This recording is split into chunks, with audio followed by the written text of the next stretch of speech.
inaugural program. For those that don't know me, I am Bree Elliott, your current president for MARA.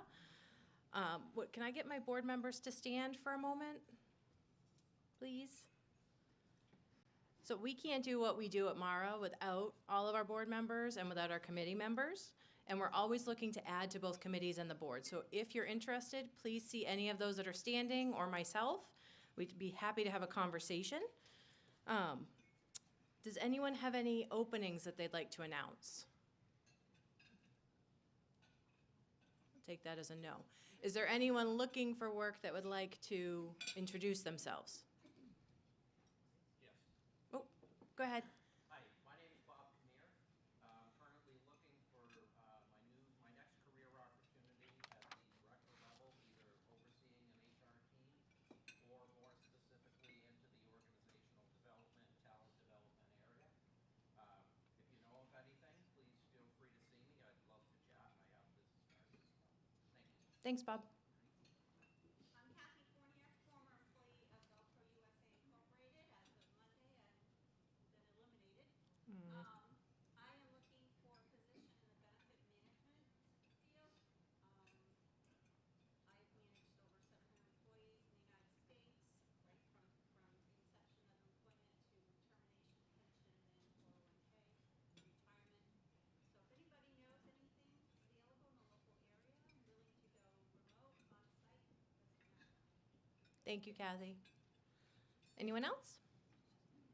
Okay. So unfortunately, our membership director is unable to stay for the rest of the day, although you met her at registration, Jess Carlucci. So I get the honor of introducing our new members today. So if I could have Derek Gardner, who is an employee benefits advisor with Hub, come up.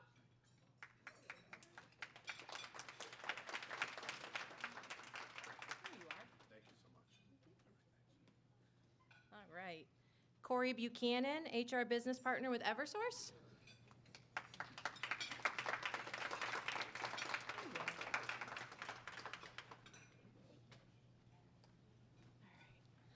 Let's see. Bob Kamari.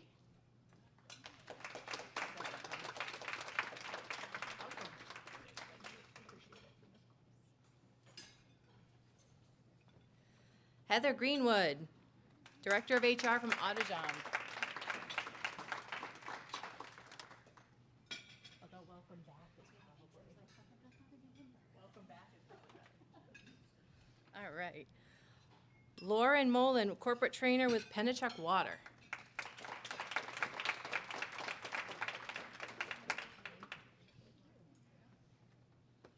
All right. And Katie Bender, welcome back, HR manager for Simogen.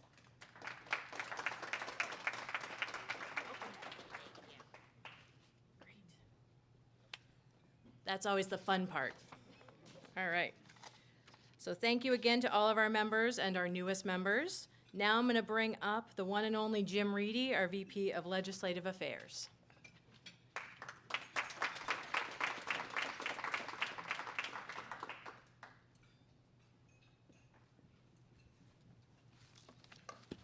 Thank you, ma'am. You're welcome. Well, good morning, everyone. And you recognize this is a momentous occasion in that we're streaming live. So I know you all look great. I appreciate you dressing up today and having your hair done. I spent a lot of time on mine this morning. So a couple of things. I saw Andrea, there's Andrea. Busy time in the legislature. We've had crossover going from the House to the Senate, Senate to the House. Bills, the ones we're focused on are workplace bills, and the ones that are still active include a bill regarding the payment of accrued but unused vacation time. Tip pooling and tip sharing, for those that are familiar with that. I testified on that one. Andrea testified on the vacation bill last week. Protecting job protection for those that use medical marijuana. That's in the legislature now. Restrictions on employment for registered sex offenders. The duration of unemployment benefits in New Hampshire. Legalizing recreational pot. moving on from that, as we are the only state in New England without legalized recreational pot, we get what's called secondhand smoke.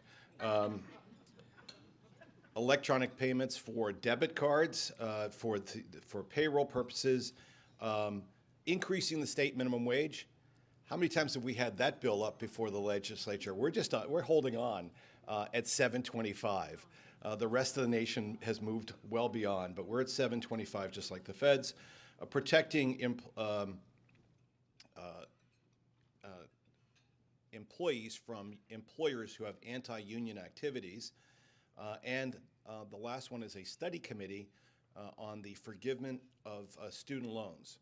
Now, my kids have all graduated, but I'm taking out loans in their name in case this does pass. So today, and I've got my little clicker here, my legal update, I think I want to tie to the main program. And if I can sort of advance to my slide here.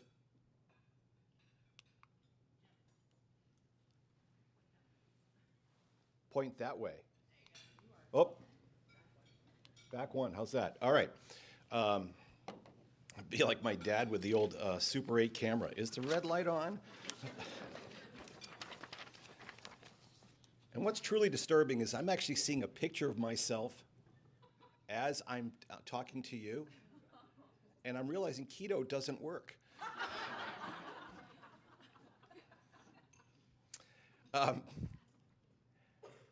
COVID was, of course, a pandemic of hopefully 100 years before we see another. And obviously, it was a public health emergency, which we know, of course, it just ended.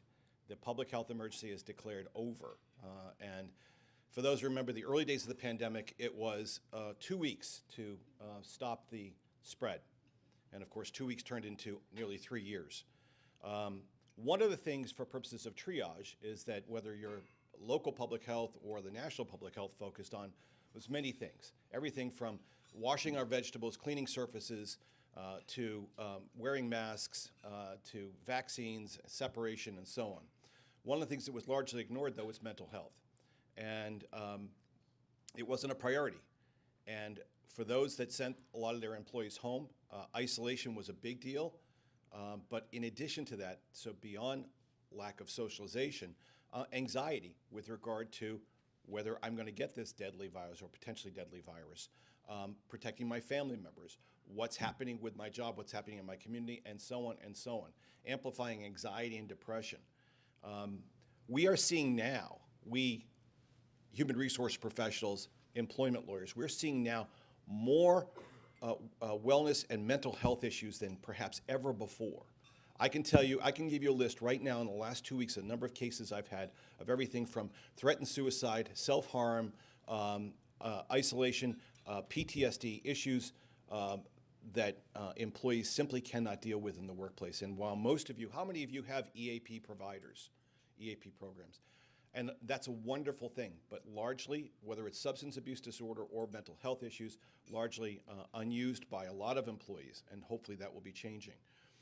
Significant increase, as you see on the slide, of the people seeking online help for mental health services, a 500% increase from 2019. That's incredible. And those are the people that sought help. Significant change in youth, 45% seeking online support in 2021. Those is ages 11 to 17.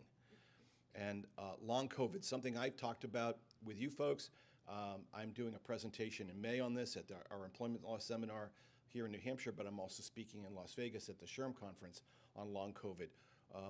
Long COVID, people often focus on the respiratory issues, the cardiac issues, the neuromuscular issues, but it's also mental health issues. PTSD, anxiety, depression, and so on, related to COVID. And it's because one of the things overlooked in COVID is the brain fog and other issues. But again, attendant to physical issues, you could have mental challenges as well. Advance my slide. Here are some resources, and I encourage you to take a look at those. EEOC came out with their guidance with regard to mental health issues in the workplace, and you think, well, it's 2016, that was pre-pandemic. It's still very good guidance. And there have been a number of cases, and if you look just below that in May of 2022, select cases from EEOC regarding the ADA and mental health conditions for purposes of reasonable accommodation, or when employers did not engage in the interactive process for purposes of dealing with employees who had mental health challenges. And then a couple of interesting articles, one with regard to 5 ways to prioritize workplace wellness, and it focuses on mental health issues. And then finally, Jan, the not the daughter from the Brady Bunch, the other one, the Job Accommodation Network. And the Job Accommodation Network is amazing. How many of you have used that when at issues with regard to, so a handful, with regard to workplace accommodations? It's free, it's funded by your tax dollars effectively, and you call up and you say, here's the job description, here's the challenge, and we're having a hard time, or trying to evaluate what the employee's physician, healthcare professional, and the employee want by way of an accommodation. Here's what we think we could do. What do you think? And Jan is terrific in that regard, and you can rely upon that. You don't have to use it, but it's a great resource. For purposes of dealing with challenges and the stigma attached to mental health issues in the workplace or in general, Jan is terrific in that regard, and they've come up with some creative accommodations. So I encourage you to take a look at that. That's the end of my time. I'm looking forward to a standing ovation. But in the meantime, I would like to introduce Jessica as we talk about our charitable partner. Thanks. Thanks, Jim. Okay, I see what you mean about what you see here and what we have going out there. So it's great to see so many familiar faces and new faces here today. I have the great privilege of introducing our charitable partner, which is FIRST. And if you have been to our June program, if you've been to our networking event just in the past couple of months, then you know about FIRST. They're not here today because they are in Texas at a robotics competition. So if you don't know about them, please feel free to check them out or reach out to any of the board members, and we'd be happy to share. I also have the great privilege of introducing Mim Minicello, and she does not need an introduction because she was one of our great speakers at our Lunch and Learn just in March. So we're happy to have you back, and thanks so much. Thanks, Jess. Good morning. Good morning, everybody. Oh, good, it's little. My face is little. That's so helpful. Have you read that thing where you're not supposed to be looking at yourself on camera because it sucks all the energy out of you? So I've been hide self. Yeah. Oh, there you go, Jim. That's. My God, you're so funny. I was over there cracking up. Anyway. Sorry, so unfortunately I had to change my plan for you today because I prepared an interpretive dance about who Hub International is, so I can't do that from behind the podium. So anyway, I'm Mim Minicello. I'm the president of employee benefits for Hub International. Really happy to be up here with you and with all of you streaming live today. I'm newly acquainted with the Manchester area HR Association and super moved by what you guys are doing for and with each other. I totally love the, hey, is anybody out here looking for people or looking for a job? I love that. So Bob and Kathy, my name's Mim. Hook me up on LinkedIn. I got you all day long, okay? And that goes for anybody else out there in Stream Village that needs help finding things. I really believe in this. I think allowing people to find their great next job is one of the most amazing joys of my life. So, and I'm totally serious about that. Okay, by the way, so I'm here to talk to you about Hub International. If you haven't heard about us before, we are the 5th largest broker in the United States. We do a full complement of property casualty, retirement services, personal lines, and of course my favorite, employee benefits, because that's the team I hang out with all the time. I would say to you, without going too crazy in a commercial, what I feel makes us really cool to work with is we bring all of the services that a gigantic company brings to the table. A lot of the levers that you're looking for solutions with, but we do it in a fiercely local way. And that's a big deal to me. So that when we say we have a compliance attorney, although not nearly as funny as Jim, although Russell is pretty funny, but second to Jim, that's someone who's working right here with us. We have an office in Manchester. We have 5 other employee benefits hubs around New England. So anyway, that's who we are. So thanks for tolerating the commercial. I want to move for a second just to thank all of you for showing up for what for me is a gigantically important topic. I don't work in HR, but I work tangentially with all of you. And the burden that the mental health wave, behavioral health wave has tossed your way is spectacular. You hold us up when in the business community when we're not sure what to do. You help keep us guiding in the right direction so we either don't make mistakes or we don't hurt people, because that's not usually the intention. But the thing I would say to you is what I have observed in your community, and if you allow me, in our community, is a heck of a burden on all of you as well. So as we talk about mental health in a few minutes with some of the best people on the planet who can talk about this, I just invite you to make sure that you're open to taking care of yourself, because so many of us rely directly on you. So thanks very much for having me. I am out of here, and I'm tossing it back to Laurie. Got it. Thanks a lot, everybody.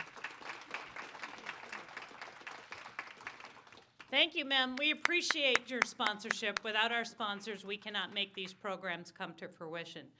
Couple of things before I introduce our speakers. We are streaming live. So those of you who are remoting in, we're glad to have you. There is a chat feature on the stream, so please put your questions in. At the end of the presentation today, we're going to have a question and answer period, and I'll be monitoring that from the back.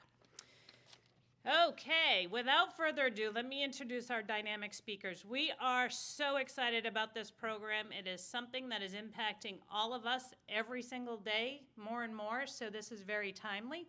Seth Moeller from KGA is here with us, no stranger to Mara. He has been a really good partner to Mara. He's been with KGA since 2011, and he became the owner in 2019.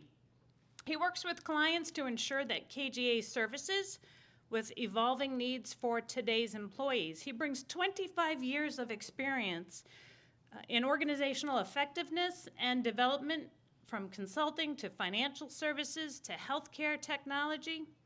Seth also serves on the board of directors for the National Behavior Consortium, a National Association of Employees Assistance and Managed Behavioral Health Organization. Seth carries a bachelor's degree from the University of Vermont and a master's in organizational philosophy from Columbia University. We also have Kendra Lewis with us today, and she is a state specialist for health and well-being for the UNH Extension. Her work focuses on coordinating and delivering social and emotional and mental health programs for New Hampshire residents. She has a background in human development, HR, I always associate resources after human. A proficiency program and an evaluation and a passion for social, emotional, and mental health across the lifespan. She has extensive experience in evaluating both school-based and out-of-school time social and emotional and positive youth development programs. Kendra comes from California. Welcome to New England. She has a bachelor's degree from California State University, and she is the co-author of Mindful Me. She also has a PhD from Oregon State University.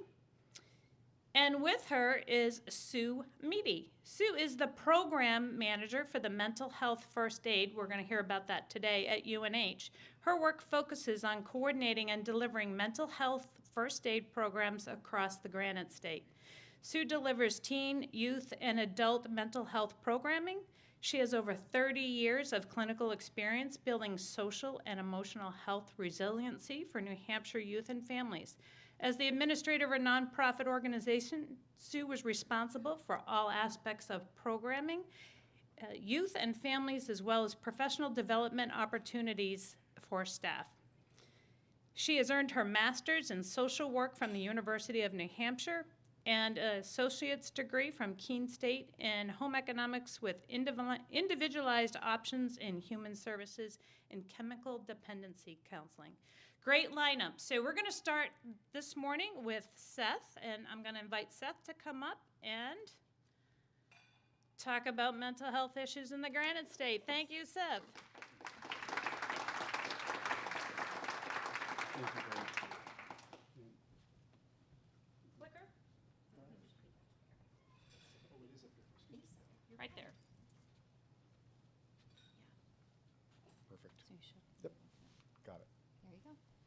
Thank you so much.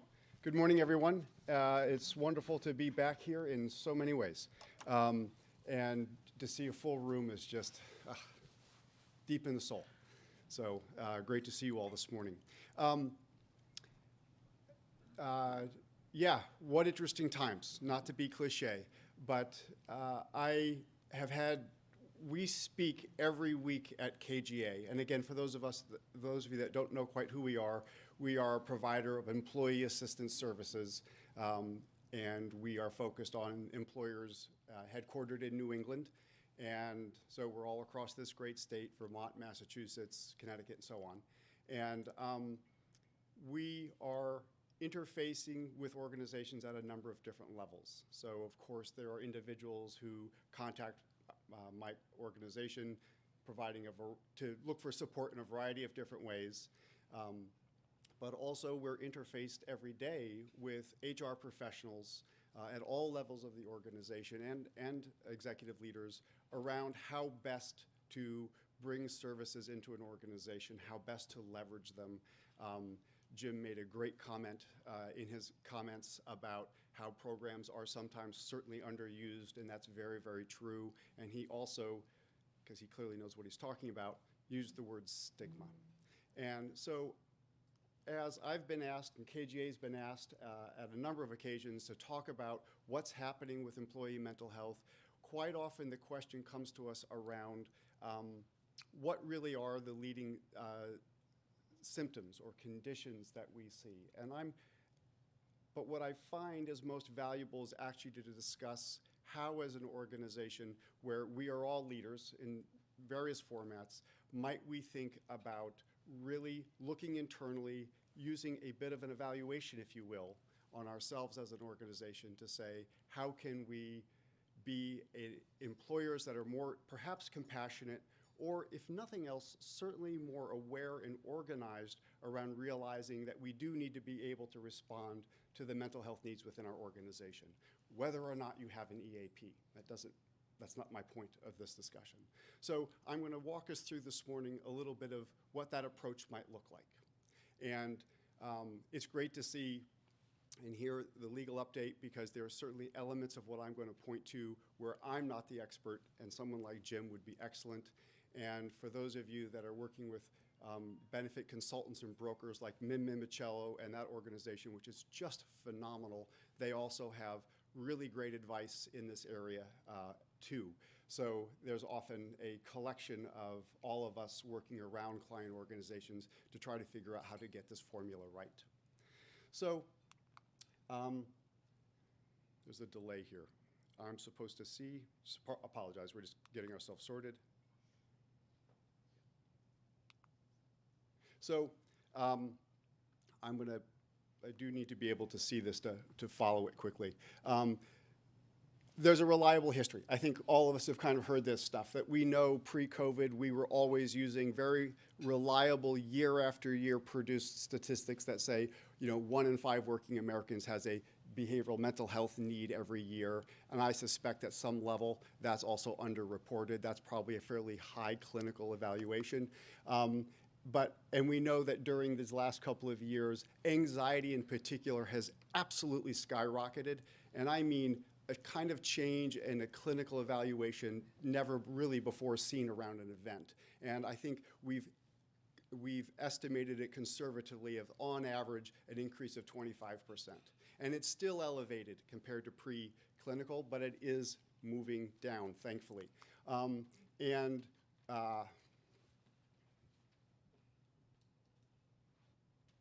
When people, oh, here it is. Now I see it. Great. Thank you. When people talk about their mental health needs in the workplace, there is a fairly strong reported, that conversation goes well, that was not a terrible experience, and yet we know, apparently, is this a 10-second delay? Okay. The other slides will go far more efficiently for me. Here we go. But the heartbreak on this side of the story is that 40% or more of employees are always nervous about, and then the word that we often use is retaliation. I don't know that it necessarily is formal retaliation, but this sense that I am now marked, and that 50% of employees who need mental health don't ever seek it, and I actually think that's probably underreported, and that 1 out of 10 employees really do suffer quietly with conditions or symptoms that are certainly very addressable. And that's the heartbreak part for me. And that behind this, there's this broad concept of stigma, which is an enormous factor for all of us, and quite often one that we're in some ways unaware of.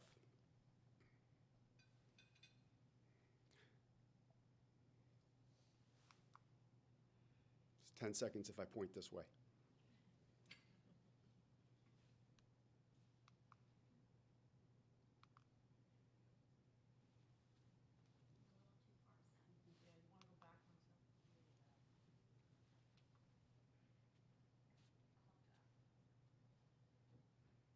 Thank you. Okay, now I understand. I have to stop pushing the button. This is like one of those moments, thank God my kids aren't here, because they would just be doing like the, oh my God, I can't watch, just make them stop. Make it stop. Just give me the phone, Dad. And now it's blank. So anyhow, and now I got nothing. I touched it. So what are we talking about? Very simply here, just so we're all on the same page, stigma I refer to as a 3-layered cake. There is, of course, self-stigma, which is absolutely the discussion and the narrative, even when it's subconscious. That part's so important. That goes on between my own 3 years, right? Those are my own internal responses, again, often subconscious, to all kinds of things, right? And in this case, around behavioral mental health, it might be a withdrawal. It might be a lack of willingness really even to consider and self-assess how am I doing, and that this is a territory I avoid. Whereas, in my mid-50s, I'm really quick to talk about my physical aches and pains. So where and how do we all internally think and navigate around our own emotional well-being? And what do we assign to that, right? Do we ever assign a perception of self-weakness? Of course, organizational stigma is what I'm going to talk about the most. And, at its core, it really is, can be reflected in the decisions organizations do or simply don't make. What do we invest in terms of benefits? What policies and practices do we put in place? And that all sets a framework in which employees are operating and experience the organization. And of course, there's a societal broad stigma, which is, as I like to refer to, the soup we all grew up in and live in. And yes, it is evolving and changing, but it is, again, part of that narrative in the background. And when I think about mental health, I think about being a kid in middle school in the early 80s, and crazy wasn't a word that anybody blinked if you used. So, we've really traveled so far in terms of how we talk about these things today, but all that internal programming is certainly still there. And it's why the heroes I've listed at the bottom, I think, are so very, very important, because people like these athletes, the Michael Phelps and so on this list, absolutely are setting wonderful new examples for all of us about what it means to discuss, and that we witness them being accepted when they talk about their conditions and needs. And that, the Lady Gagas of the world, when they stand up and take their few moments at a podium to talk about things that they've witnessed that they're experiencing, again, really, really important, and I take my hat off to them for using their time that way, because it really is brave and they've got a lot at stake. So the question I have for all of us is,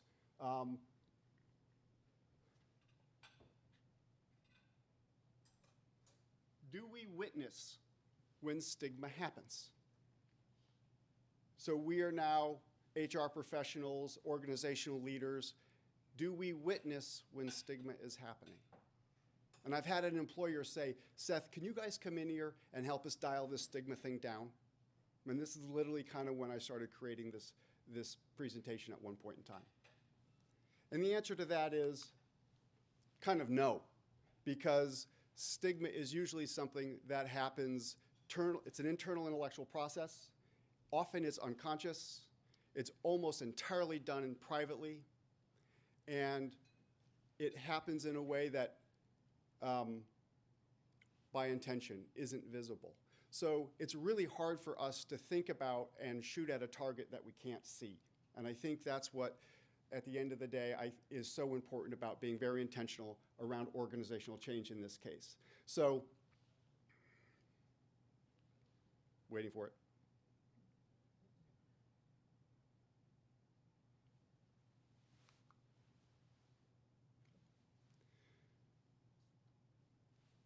So as an employer, these are the questions I ask all of us to think about. This is a bit of an invitation to do a quick assessment, take scraps of paper, make notes.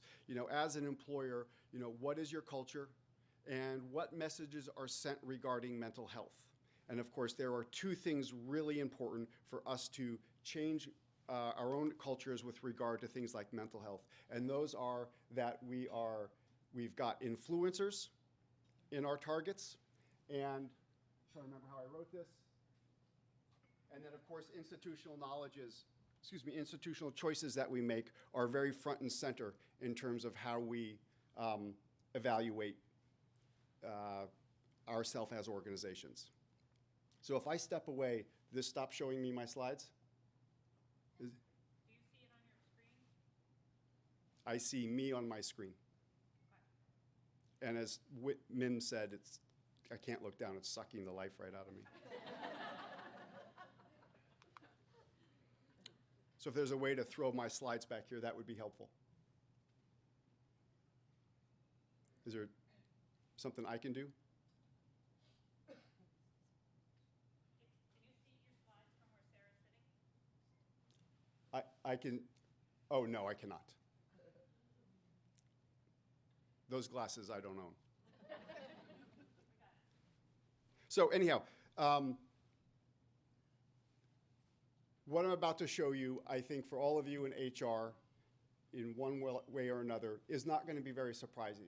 I'm going to pull up what I really think about is, and what we talk to organizations about as 5 key levers around organizational change that are particularly material to issues around culture, certainly as they relate to mental health. So, and those are here very simply, how and where do we have leaders leading? I really do need to see this, I'm sorry. Got it. Yep. Right here, Seth. Thank you. Okay, right. How are leaders leading? To what degree are our policies and practices aligned with the outcomes that we want? Where are the capability of our managers in this entire picture? Do they understand the role they need to play?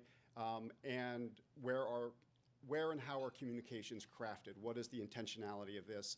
And then, of course, what resources do we as employers bring into the environment for employees? So I'm going to walk through these very quickly, and what I'm inviting you all to do is just even top of mind, think about how would I evaluate the organization I work in relation to these things. So the first one is, oh, I can do this right here? Yep. Oh, now we know it. Now cook with gas now. Okay, there we go. Right, so getting leaders out front. And again, many of us I know could probably jot down the bullets that are about to appear.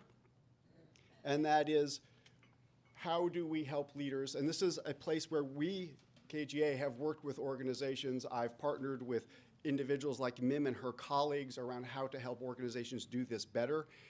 How do we find ways for organizational leaders to begin to get out front and suggest that to them and begin to help them understand how that might be modeled? Even working with leaders around their own personal narratives, so topics like behavioral mental health become, frankly, comfortable enough for them to talk to. And do they have enough knowledge that when doing so, they can, with some degree of specificity, speak to the benefits and resources provided by their company? And I've got lots of organizations where I know the senior leaders don't know any of the benefits by name. They don't know the points of entry.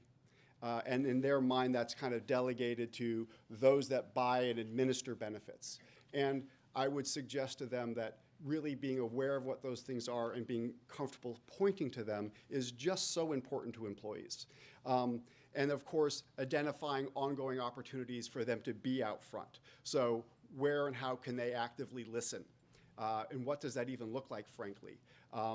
And how do they share their personal points of view and actively champion things like policies and practices within the organization and make them important differently?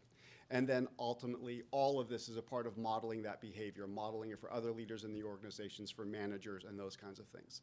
So this is an area in which I certainly know many HR leaders that are doing some quiet guiding and coaching with other leaders in the organization to begin to pull this forwards.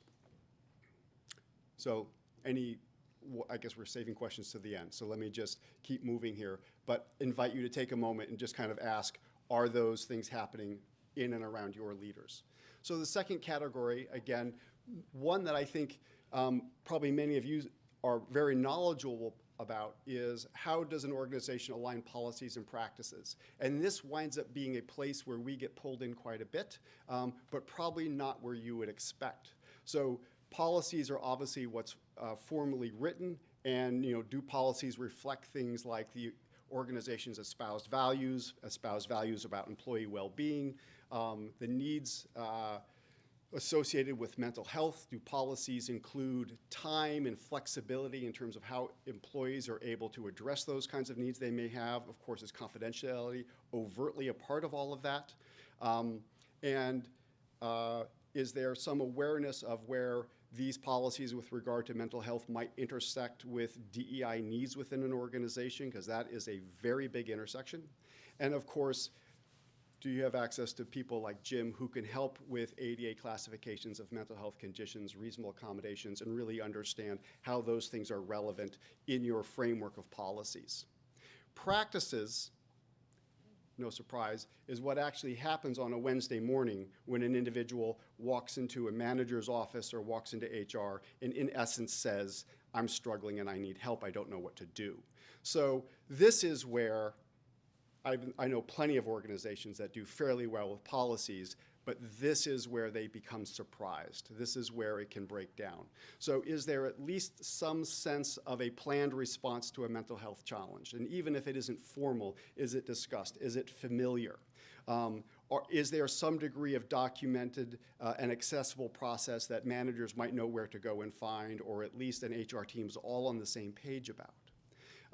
Is there guidance available to employees and managers on how it's going to work and what's going to happen when things come up? And of course, are there intentional safeguards for confidentiality and acceptance, frankly? I use the word acceptance very intentionally here. So let me just back up. So again, this is an area where, again, I would just take a moment and ask, how are we doing as an employer? And even KGA, we are working hard on this stuff ourselves, and we know this terrain really, really well. I think this issue around policy and then particularly practice is one which is always just needing to be refreshed every time there's a new individual. When managers are being onboarded, is this part of that discussion in some way for them, right? Or is it always trial by fire when an issue comes up, right? So, equip for managers, and what I particularly like is that Kendra and Sandra are coming up right afterwards and are going to give, I think, a really, really solid example of what can be done around employees, but certainly manager audiences, of course. And I always think about managers and organizations a little bit the way I think about elementary school teachers. They're asked to do just about everything, and it is unreasonable. But yet they touch everybody every day, and we really do need them as an intersection in our organizations and our cultures as being equipped and, frankly, savvy or mentally health awoke, even if it's not their area of comfort, their area of expertise, at least a strong radar. So I use the word training, but sometimes I back off and just say it needs to be something that is socialized with managers, right? Do they have a basic ability to recognize symptoms? They're not, I don't mean be clinical, I don't mean doing an assessment, but do they really recognize symptoms, and do they have a wherewithal, again, around what a basic response might be? Do they know how to talk to somebody and ask a question? And that, in my mind, the bar doesn't have to be very high to make an enormous difference, do they, of course, like leaders, have fundamental knowledge of policies and practices? Can they explain to somebody, hey, this is how this is going to go? And do they, of course, know enough about benefits and the resources available to be able to point to them effectively? And then I would always say also, do managers have personal scripts?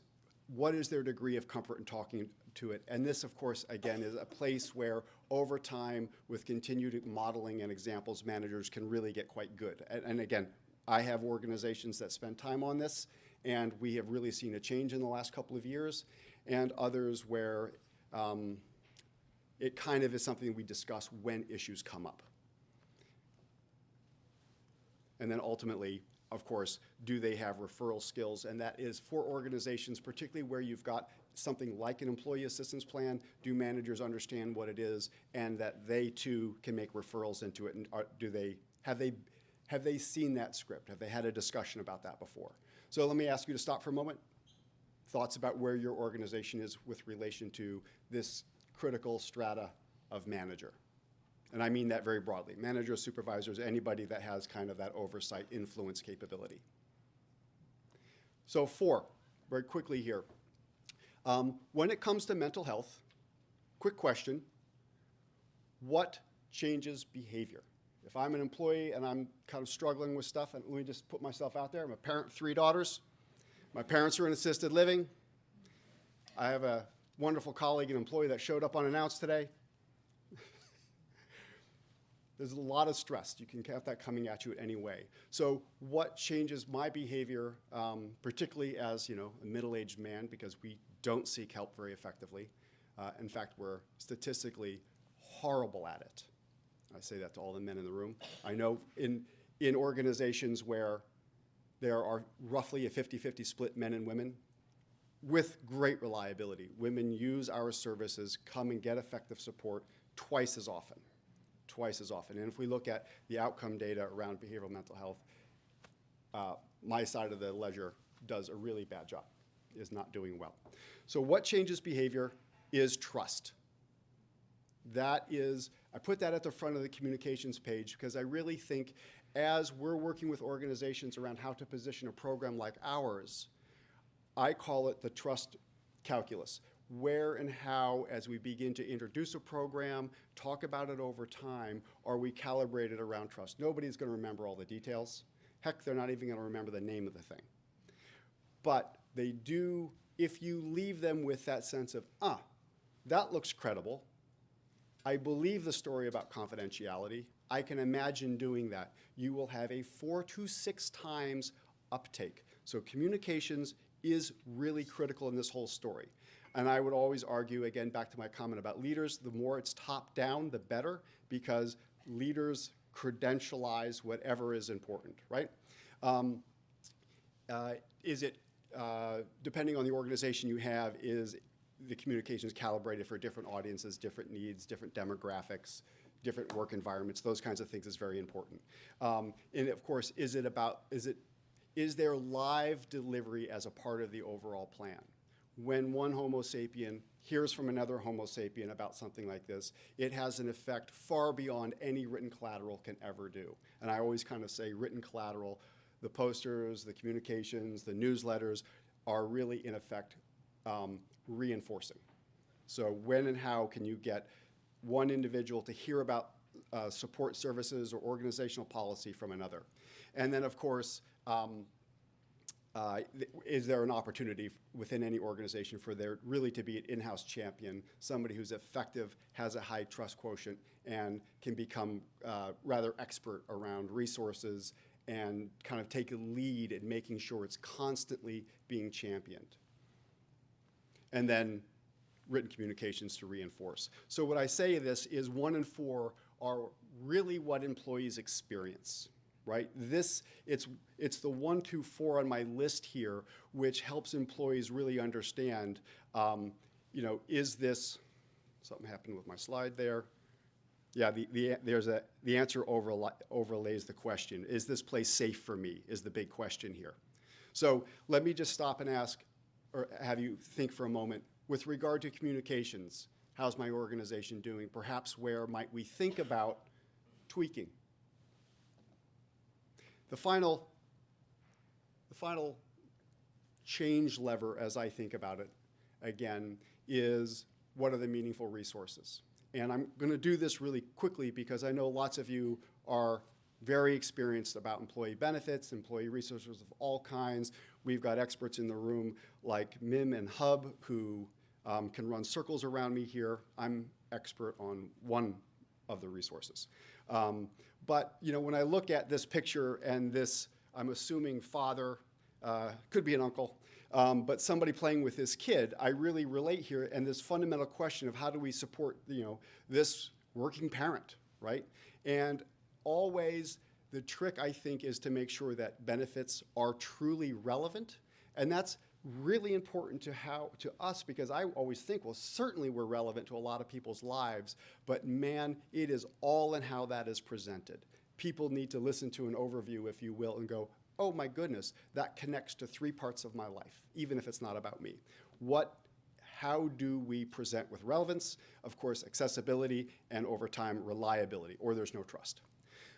So this is a list that I know you could all write and you could probably improve on immediately, but is there some form of an employee well-being initiative? And boy, those have evolved dramatically over the last couple of years, and the degree to which they include people's emotional well-being at the center of them now is really good to see. And I would pour in, again, all of the comments around how they're communicated, how people understand them to be relevant. Of course, an employee assistance service, which broadly speaking is not just about responding to crisis, but that's a part of it, but has broad clinical support, integration of services that are supportive around, work, home, family. And of course, mental health plan with a meaningful network. And it's simple for me to write those words there today because we all know all mental health plans are really struggling to get enough good, or I should say available, licensed mental health professionals into those networks. They're hard to find. Hopefully there is a service provider like a employee assistance plan that helps people access in that environment. But this issue around, is the mental health network robust enough, and what is the degree of accessibility? How do people understand what that accessibility process looks like? And that, I think, is one of the big challenges. Of course, there's lots of tools out there, many digital behavioral mental health apps. I can speak to those offline if somebody's interested in them. They're never going to be the complete answer, but boy, are they becoming important in complementing the picture, because as I like to say, not everybody wants counseling, right? And then, of course, my comment about time and flexibility. I can't overemphasize enough how important it is to have that in your design concept around time, benefits and resources, policies, because the nature of behavioral mental health, of course, is something where unexpectedly people do need time and flexibility to deal with it. And then I would always advise people, if you haven't used, when it comes to mental health, walk the path of finding resources. So you as HR professionals and folks that oversee these plans certainly can talk about what that experience feels like when somebody is in front of you. I think that's something that's very, very important. And I often run into folks that kind of haven't done that yet. So they're looking to us sometimes, why is this so hard? So that was just I think, an important thing to think about in relation to resources and benefits. So again, what thoughts do you have about your own organization here? And so our challenge. These are questions, these are really set up questions for discussion, but I think we're going to go to the next piece of this here in a moment. We can come back and have discussions if you have questions around any thoughts you might have on your own organizational culture and of course, any of the items I've been talking about in terms of your messaging or readiness to think about change as it pertains to culture and mental health. So, thank you, and I think as a natural segue right into a discussion about employee learning, manager learning, I'd like to invite up Kendra Lewis and Susan Meady from UNH to talk about your mental health first aid certificate program. Yeah. Thank you very much. Thank you.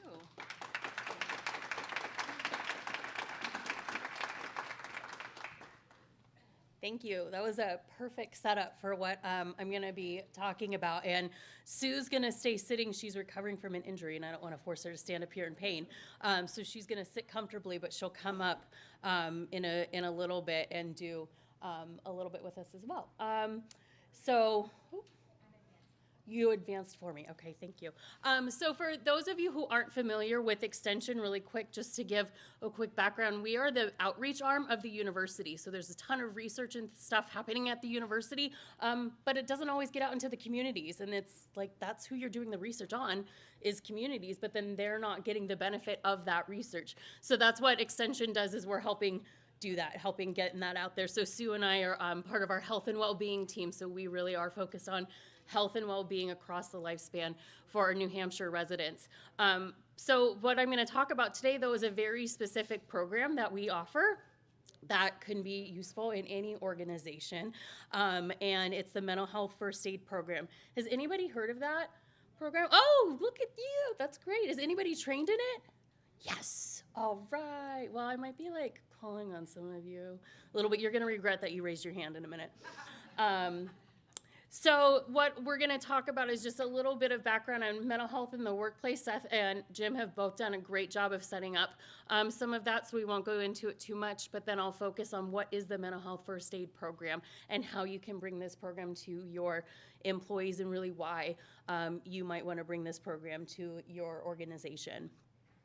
So mental health in the workplace, we know that about 10.8 million full-time workers have a substance use disorder, 2 million or 200 million workdays lost each year due to mental health challenges, and that less than 10% of employees might feel that their workplace is free of stigma. So getting back to that stigma piece and how important it is for us to be breaking that stigma about mental health, especially because there are so many challenges that we're seeing in the workplace. And just a couple other statistics that we see, and again, as pointed out, some of these are probably underreported, right? So these are probably really conservative estimates of the mental health challenges that we are seeing in our employees. But 40% of employees will take mental illness or take time off because of it, so that could be up to 10 days a year. I know I've definitely had to take mental health days. My boss has had to take mental health days. Like we are thankfully a culture that's very open about it, but we have to take these. It's a part of our life. But workplace stress and burnout can really increase the risk that we're going to develop a mental health concern. So these are things that touch on every organization, and that is why we're here today to share a program that can help really every organization in that.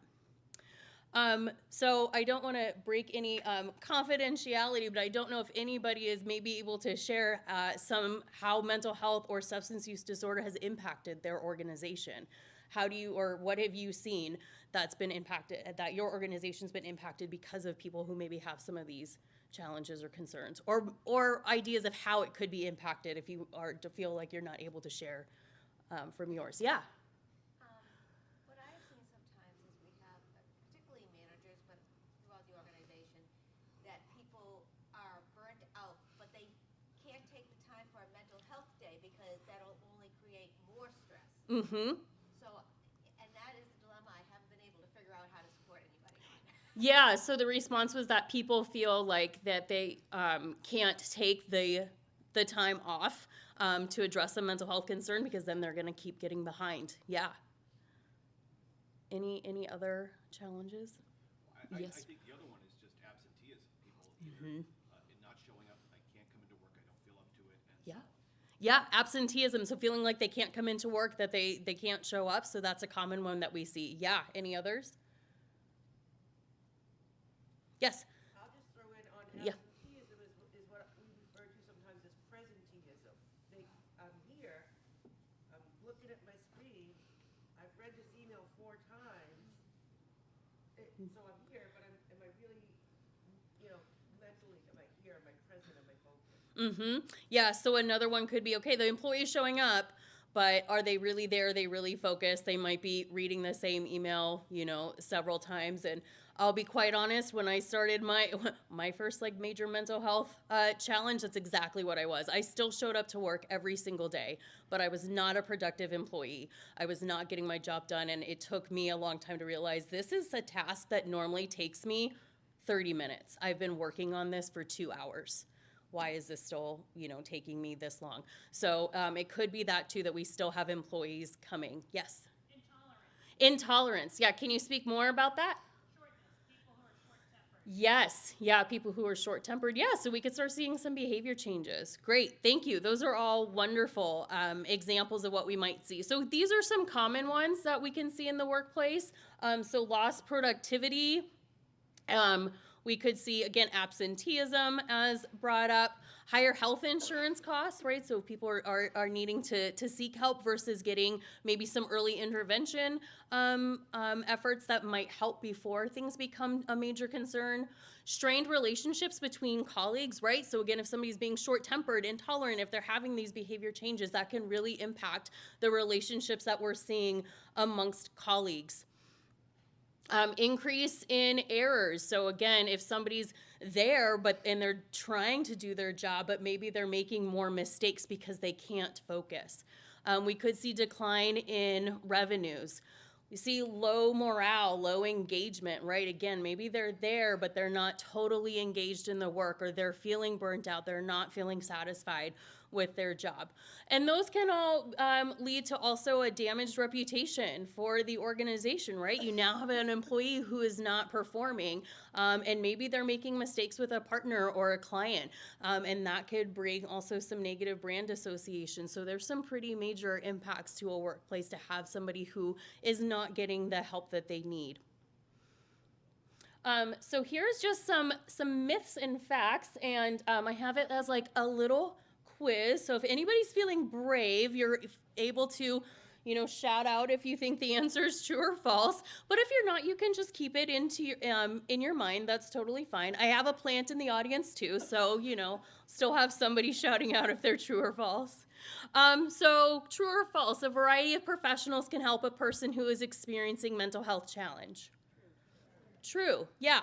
So we're going to see in this program, all of us in this room can be a help to somebody who has a challenge. We're not going to be giving clinical services to everybody, but we can have the tools and skills to be helpful to anybody who is having a crisis in the moment. True or false, everyone who's experiencing a mental health challenge needs to see a professional. False, right? Not everybody needs that, right? And ideally, we would help somebody before they get to that point, right? So the program we're going to talk about is best as an early intervention.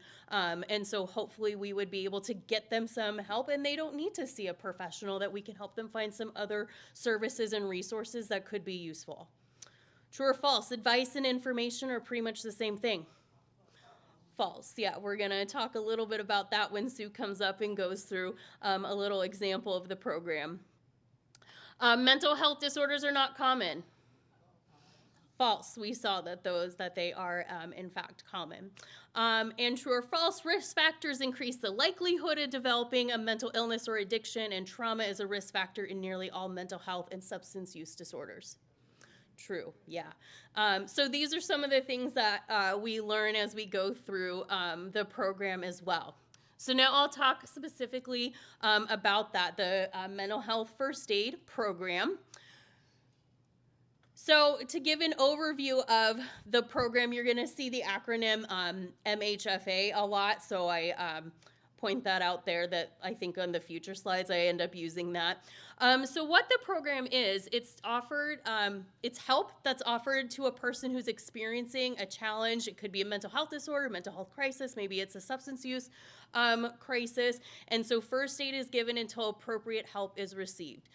The best analogy that we have for this is like CPR, right? You can give CPR to somebody until medical help arrives. You're not a doctor, you're not a medical professional. Some of you might be, but you can still give CPR to a person in that moment, and then when the appropriate medical help arrives, you can step back and let them take over. Mental health first aid is very similar. So you can help a person in that moment. You're not giving them clinical services, but you're helping them until they can get to the appropriate help that they need. Okay. So it teaches adults to identify and understand and help people who might be experiencing a mental health challenge. So Seth was pointing out as equipping managers, being able to recognize, having some of those basic skills of recognizing signs and symptoms. That's what this program does. It goes through those. What are those early signs and symptoms of mental health disorders or substance use challenges might we be seeing in our employees? And then learning, okay, well, I now recognize some of these. How can I approach somebody and talk to them and see, is this a challenge that they need some assistance with? So especially for the adult version of mental health first aid, intended recipients or any employers, first responders or public safety officers, so firefighters, police officers, hospital staff, librarians, really any caring individual. We are all surrounded by adults in our lives, right? So this is beneficial for anybody to have for their professional career, to help with their employees, to help with their colleagues, to help with their family.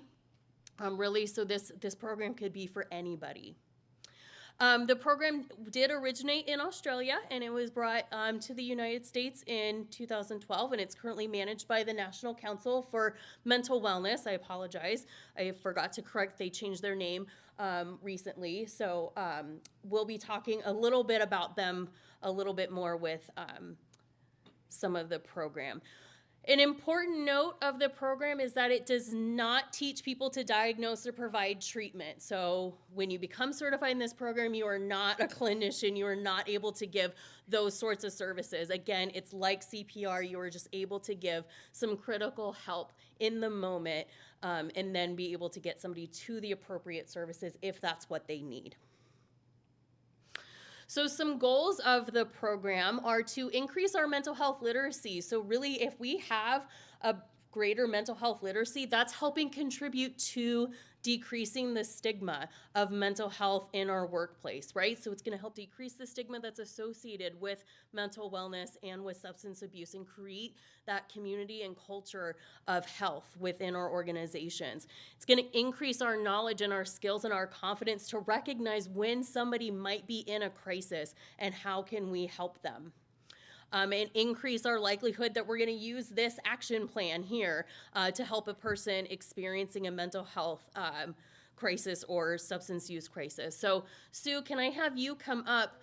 This is the ALGE plan that the mental health first aid program teaches. So Sue's going to go through it and give you just a little snippet of what that plan looks like. Good morning. So I want to go through this kind of quickly, but there's the steps to the mental health ALGE action plan. One of the important things that we talk about is that it's non-linear. You're kind of, it's not you do this, you do this, you do this, you do this, and you're done and you go. Oh, I walked. It's non-linear, right? You can bounce all over. I can be listening to someone and realize, oh my gosh, they're in crisis. I need help right now, right? Or I can be, talking to them about getting professional help and something that they say, listening, and I'm like, so now I'm back to listening and thinking, oh, okay, well, that makes sense. So you can be jumping around in this process at any time. So in the center, you're going to see assess, right? And that's something that we all do every day, right? No matter who you are, no matter who you meet someone, you bump into someone, you're assessing. right? So we're always kind of doing that. So we always want to look at that. And that's where we're talking about you'll learn signs and symptoms, things you can see and hear, noticeable differences, right? What behaviors, what do they look like? Are they suddenly coming in, disheveled? Are they wringing their hands and like fidgeting a lot? And that's not normal for them. So what are the signs and symptoms that you might see? And so excuse me. So those are some signs, right? Things you can see. Symptoms are more thoughts, feelings, right? Things that they may express when you're listening, when you're talking, but it's that more of that internal process. So you're learning about some of those things and how to assess that. How do I make sense of that, right? Is this, I can, oh, you're not feeling well today. We can talk about this and move on. Or, oh my gosh, this is a crisis. This is something I'm not able to deal with. Who can I hook you up with? How can we do this, right? So it's how to keep somebody safe until they're kind of passed off. It's similar to that, right? Physical first aid. Somebody broke their leg. I don't, what do I do? But I can sit, I can talk with them, I can keep them from moving. If they're bleeding, I can put pressure on it while I'm waiting for someone else to come help. So as you're assessing, the first thing is how do I approach? How do I approach that person? Am I the best person to make that approach? Maybe I've had a contentious relationship, so I'm maybe not the best person, but maybe they have a really good relationship with Kendra. So I might talk to Kendra and say, hey, Kendra, can you go talk to Jim? I'm really concerned. Here's what I'm seeing. So am I the best person? Do I have the time right now? If I've got to be in a meeting in 5 minutes, is this the time to start talking to Jessica about, she's coming in stained shirts that, 2 or 3 days in a row and her hair's all sticking up? Boy, I'm concerned. Oh, yeah, I got to go, right? So what is that approach, right? Am I going to come up to you in the lunchroom when you're sitting with your friends and say, you've been late 5 times in the last 3 weeks. What's going on? Not a great approach, right? So you're going to learn that. How do I make that approach? What's the best way to make that approach? What's my tone? How do I do that? And we're going to listen non-judgmentally, and you're going to learn a little bit about that. How do I listen and really hear what someone's saying? Right? How do I put my own judgments aside and really focus on what they're saying? The next step is give encouragement and information. We call that hope with facts, right? If somebody breaks their arm, you're going to say, well, typically you're going to, you'll get to the emergency room, they're going to take an x-ray. If it's broken, you'll have a cast 4 to 6 weeks. It'll come off, you'll have pain for a little bit. They'll give you some medication. So you can kind of go through that process, right? And it'll be better and you'll be fine and everything will move on. So it's very similar. How do you give those hope with facts in a mental health or a substance use, right? This is what's likely to happen. The next thing is encouraging appropriate help, and we'll talk about that. What options are out there? Who can I encourage you to talk to? One of the other things we talk about is cultural considerations, right? So I might come and talk to, I can't read your name tag from here, and I know that she is a practicing Christian and she takes that very seriously. So I might suggest that she speak to clergy or someone at her church. So it's looking at all of those different places and what's out there. Who can I kind of suggest that you go talk to? And then the last one is self-support, right?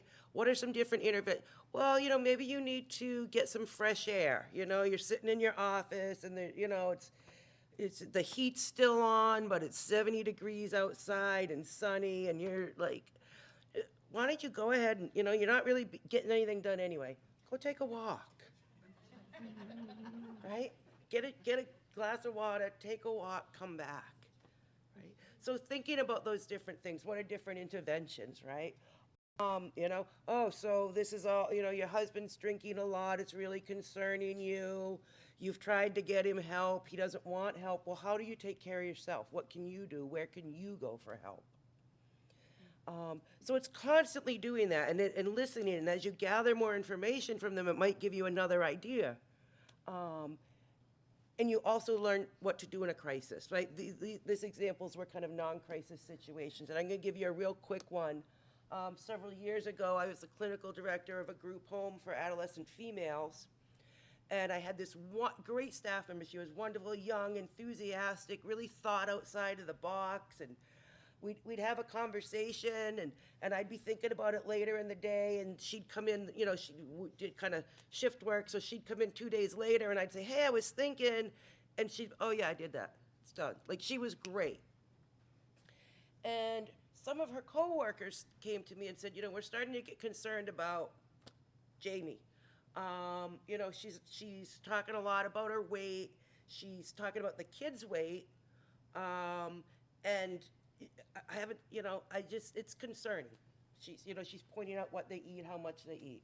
Okay, so I kind of note that. Then they came and said, well, you know what, I haven't seen her eat, right? Now they're working together, they're working closely together, they sit down, they have meals with the kids, and they're like, you know, she maybe eats an apple. Okay, that's concerning, so I go and talk to her, and yeah, I've been thinking about okay, I understand your concerns, I'll eat with the kids. All right. This goes on, right? Things progress. We start to see more. She's eating, and then she's disappearing. The kids are starting their chores. They smell vomit in the bathroom. So it's these little things start coming together. Okay, I'm really starting to get more concerned now. So then are you talking to anyone about this? Now, I also know that she has an ongoing substance use issue, that she's been sober for quite a while. Are you talking to them about that? Are you talking to your sponsor about that? This goes on again. I still think we're doing well, right? And everything's going well. And then I hear, she fell down the stairs. And then she said she didn't. But we all know she fell down the stairs. Like, that's even more concerning, because now I know there's behaviors going on and she's not being honest about that. What else is happening? I come in, I talk with her. I'm not an HR person at all, but I pull out my little book, because that's kind of my role, and I look at what can I do and what can I not do, and I tell her I really think you need to see someone. I can't make you, but and here's some people, and so we take that step, and she says, okay, I will. And then I hear that she was driving erratically in the van with the kids. Well, this has now, for me, become a crisis, right? I can't have her working with these kids if she's passing out, right? If she's falling downstairs, if she can't drive them places. So now I have to limit her work duties. So how do I do that? And the ADA, and you guys know all more about that than I do. And then working with her. What can we do? And we were able to come up with a plan, and she did get into treatment, and she signed a waiver, so I was able to talk to her service provider, and we came up with a plan about what accommodations can we make and what can't we make. And we worked with that on her while she worked on getting better, and got her back to a place where she kind of, now you can do this, now you can drive now, you've been medically cleared. So we kind of went through all those steps. But it's again that constant assessing, right? And the other employees, right, are having those conversations with her. And then they're concerned, what do I do now? Well, I'm gonna go to someone. I've done what I can. So it's about doing that, putting that out there. What can I do to help? How can I keep them safe until I get them to someone else? And you all do it. Everybody does this all day, all the time, right? My friend's been really upset. I've been listening to her. Have you tried this? Have you tried that? Have you tried the other thing? We do it all the time. But this mental health first aid is going to give you a real context, give you an opportunity to practice some of that. Well, what exactly would you say? How would you say that? When would you say that? What words do you use?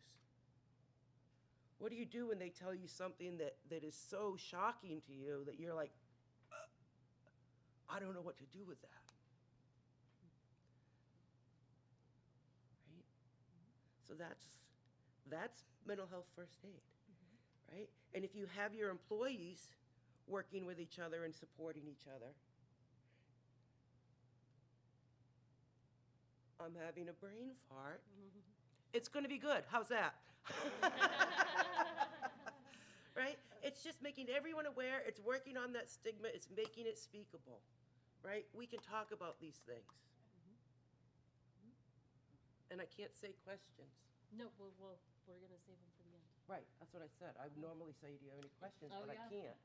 So, You'll be back up in a few. I'll be back. Yeah. Thank you, Sue, for going through that and giving an example. Great. So I'm going to continue and give a little more detail about the program, what it looks like, and again, how you can bring this to your organization. But I really appreciate Sue coming up and showing some examples of what it is and how impactful really this program can be. So how the program is delivered, it can be done really any way that we can possibly think of. So it can be done in person. It can be done, there's this blended version where everybody takes a little bit of time to do some what's called pre-work. And so this is self-paced, and then they do the rest of the course in person with an instructor. So Sue would be a trained instructor as an example, or the whole thing can be virtual where again they do this self-paced portion online first before the course, and then the instructor-led portion is also online. We use Zoom. That self-paced portion takes about 1 to 2 hours. Again, it's doing a little bit of like the quiz that we did at the beginning, doing some of that, kind of checking just our knowledge, where we are to start, and going over a little bit of information, and then coming into the instructor-led portion is really going through each of the steps that Sue just went through and practicing those and going through different scenarios and revisiting those and really focusing on the different pieces of that plan and learning again how you can use this plan, and as Sue was pointing out, like using language that's comfortable with you as well. I did a workshop last week with some people, they work with farmers, and we were going through this plan, and they said, you know, it's not comfortable for me to say some of these examples that you have up here. Then find what wording works for you, right? Find what works for you to be able to work through this. And so the program helps with that as well. So the self-paced portion, again, is about 1 to 2 hours, and then that instructor-led portion is about 7 hours with breaks included. So it is a time commitment.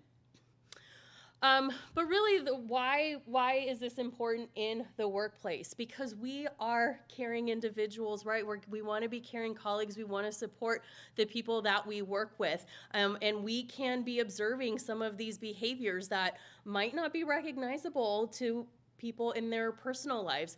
Again, from my own personal story, I've lived alone for longer than I want to admit. But when I was having a mental health challenge, I had nobody at home to recognize those signs and symptoms, right? The only people who saw me every single day routinely were my colleagues, because my friends were not seeing me every single day, and so they weren't able to pick up on some of these. It was my colleagues, it was my boss who was able to say, here's the behaviors we're noticing that are not like you. Is something going on? So had my boss not felt comfortable enough to come talk to me, I don't know what would have happened. I don't know how long it would have taken for me to recognize that I needed help. So we can play an important role in our colleagues' lives as well. And so this is one reason I believe this program is so important for everybody to have, for not only their personal lives, but their professional lives as well. So there is a specific mental health first aid at work option. This one gives a few varieties of what you can go through. So the certification is what Sue and I have been talking about. This is just the general mental health first aid program, and that's when you become a certified mental health first aider. So it's like becoming certified in CPR. There's also these other learning options. So a shorter 4-hour version, that's this general awareness. There's an executive overview that is more of a 90-minute virtual or in-person session that gives a high-level overview of what mental health first aid at work teaches. And then there's also a mental health essentials. Sue and I, and what we deliver is the general mental health first aid certification, and it's broad, and it's just not focused on specifically in the workplace. So the general awareness, executive overview, and mental health essentials would be more focused specifically on the workplace if that's what you're interested in. That program is only available through the National Council. So nobody can be trained to deliver that. So Sue, as an instructor, isn't able to deliver those specific workplace ones, and you would need to work with the National Council.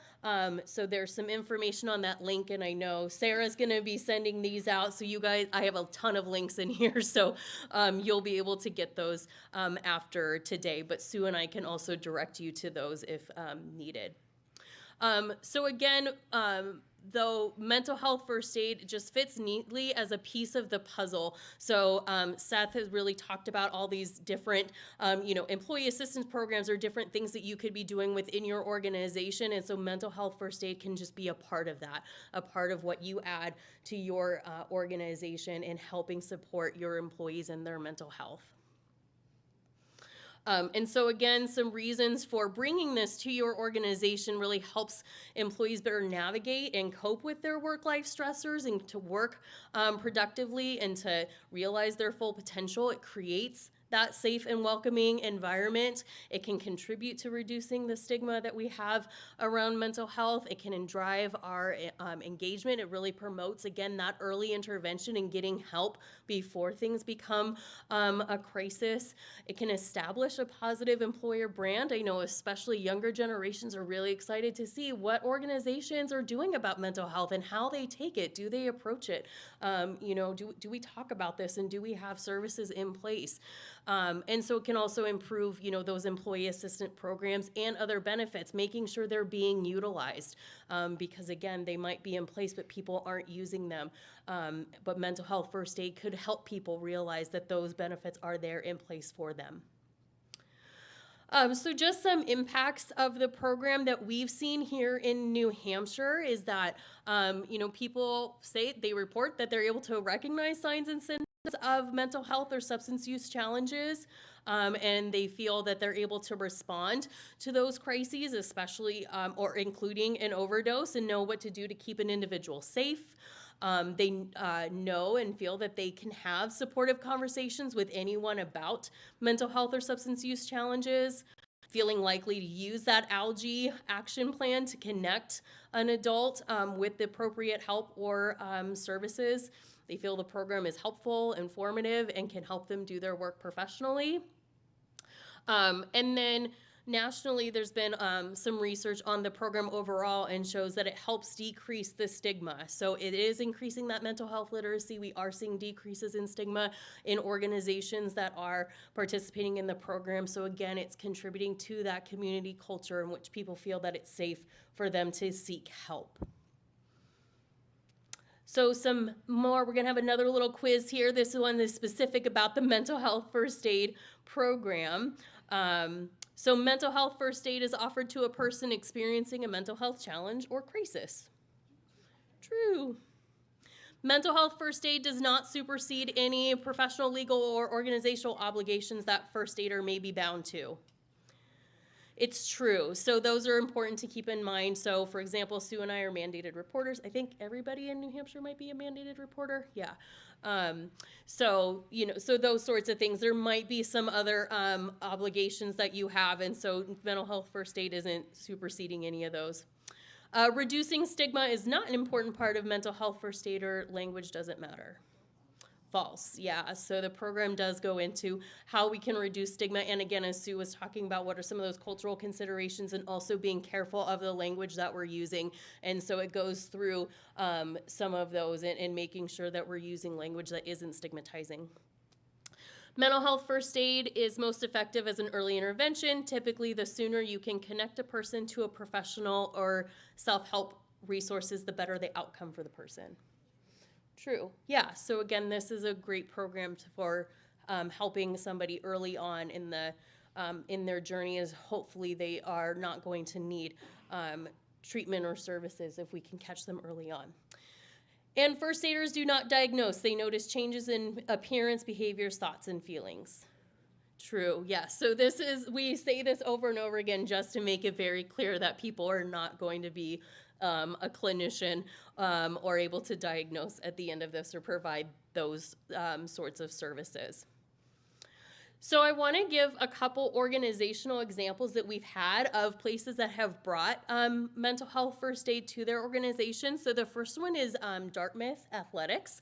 So I believe it was last spring, Dartmouth trained at least one coach from every single sports team that they have in mental health first aid, so that there was no student athlete that didn't have access to a coach who didn't have this training. So they made sure that I can't remember the total number of coaches. It was high.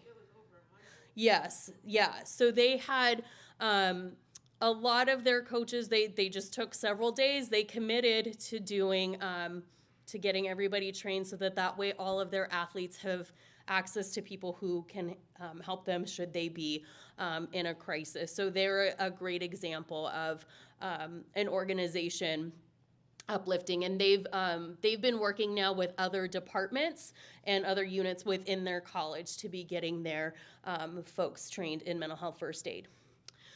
Another one is Keene. I have Keene Housing on here, but really Keene overall has been doing a lot. So the Keene Housing college housing staff are getting trained. They have also interest from their athletic department, also interest from their housing authority, the public housing authority within the city of Keene itself. So those, we're all working with them right now to try and figure out how to get all of them trained, but we have training for the housing staff on campus coming up next month.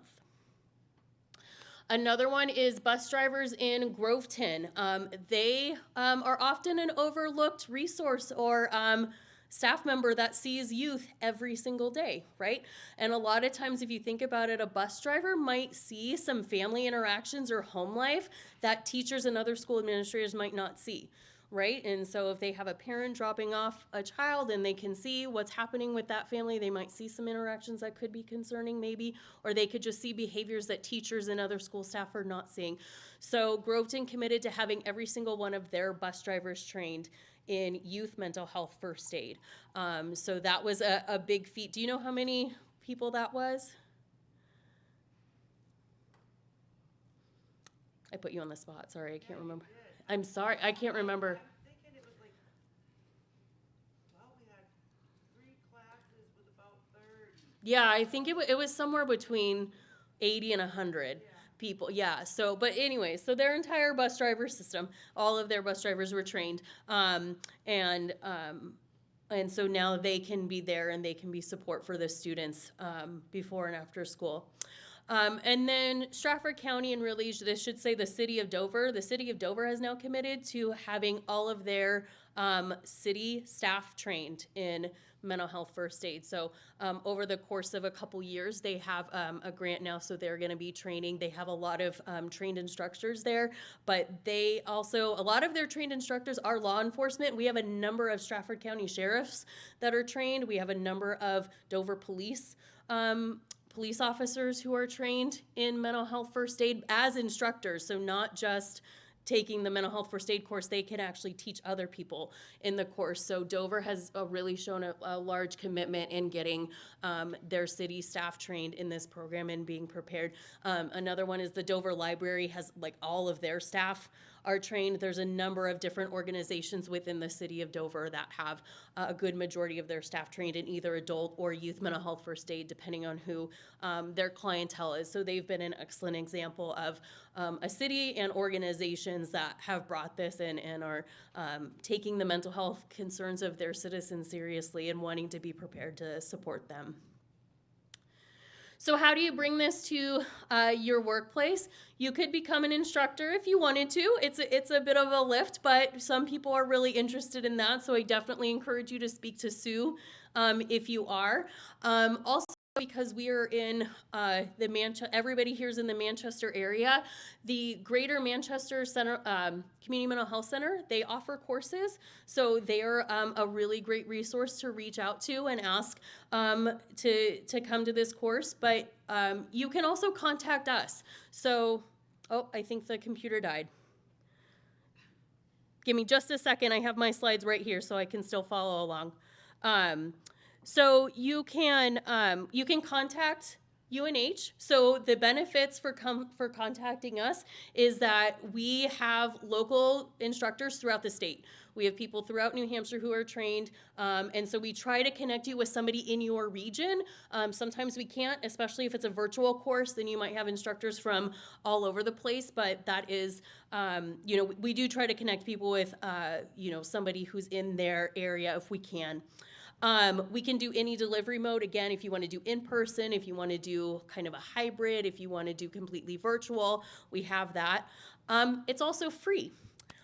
So the course is completely free. There normally is a fee for participants to take it, but we have a generous grant through SAMHSA right now, so we can pay for courses through 2026. So we're really excited to be able to offer that. We also host course bi-monthly. So Sue usually is teaching those every other month. And this is for anybody to join. So you could come in and request and say, hey, I've got an organization, I've got 20 people, we all want to be trained in this, and we can come to you and do that. Or maybe you're just interested on your own. Maybe you don't have a large enough group of people to hold a hosted training. That's fine. You can join the courses that we have, or maybe you just want to check it out. So again, Sue hosts those every other month, and you're welcome to join those.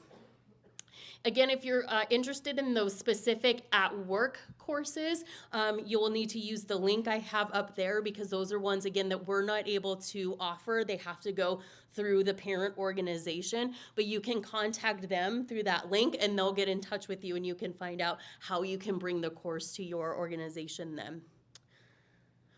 Oh, perfect. So the next few slides are just some helpful links. So the first one is all about mental health first aid through Extension. So we have a website with a lot of information up there, and that's where you can find Sue's contact information, or there's a link there to request a training from. So we just ask you, some questions just to give us some background of what you want, give us some information of what you're looking for, and then Sue and I get those and follow up with you so that we can get a training set for you. And then this slide has just some one-page fact sheets put together by National Council for Mental Wellbeing about both mental health first aid and mental health first aid at work. And so those can be some helpful as well. And then another one I threw on there just at the end was I found like a nice little guide from the CDC as well with mental health first aid at work. So I just wanted to throw that up there. So again, we'll make sure you get those links.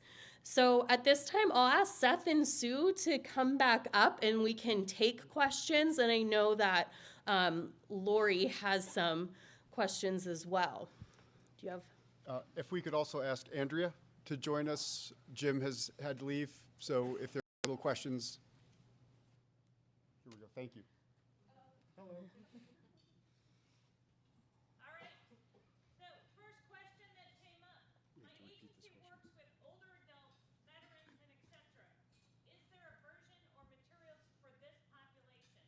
Yes, so the question was that the agency works with older adults and veterans. Are there versions of the curriculum for that? And there are. So mental health first aid has modules for older adults, for military families and veterans, individuals living in rural communities, higher education. What else? What did I miss? Safety. Public safety. Fire and EMS. Fire and EMS. It's also available in Spanish. So we have, there are some different options on there, so you can look at the website or again, contact us and let us know what the population is of your agency, and we can help figure out what the best version of the course is for you.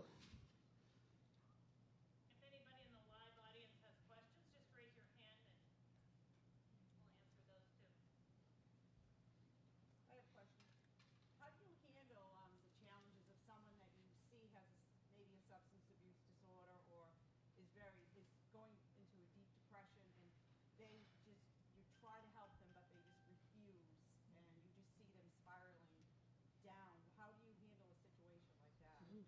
Thank you. Can you answer that? Yeah, yeah. Talk to the lawyer. I can answer the question. So we, yes, I'm sorry. Thank you very much. I apologize. How would any of us provide, how would we handle, or how might an employer handle a situation in which you see an employee spiraling? Perhaps there's an assumption of substance misuse, alcohol, or depression or something. Right, in their personal life, and they're kind of refusing help. So there is a point at which, from an employer's perspective, an employer might say, this issue is really interfering with our ability operationally, right? This person is now wholly unavailable or counterproductive at work. The issues are spilling over into the environment. And as a leader of the organization, a manager of the organization, I have to take responsibility for addressing that specifically. So that scenario might show up in an employee assistance program in the form of this question coming to us, and we provide some advice to manager HR around how they might begin to make a create limit in the environment for the person. Really sorry, what's most important is we get you to help, but this can't continue here, and we're going to ask you to step away. There is the extreme end of an employer saying to the employee, your employment is at risk unless you seek help, and here is the mechanism to do it. So there's, for our organization, we will help an employer make a mandated or managed referral into a program like ours, where the individual is basically said, to keep your job, you have to come in. And we very compassionately work with that individual around figuring out what the heck is going on and where to start and all of that. And there's lots of protections in place still for their confidentiality around the nature of what's happening. That is an answer. There's probably many here.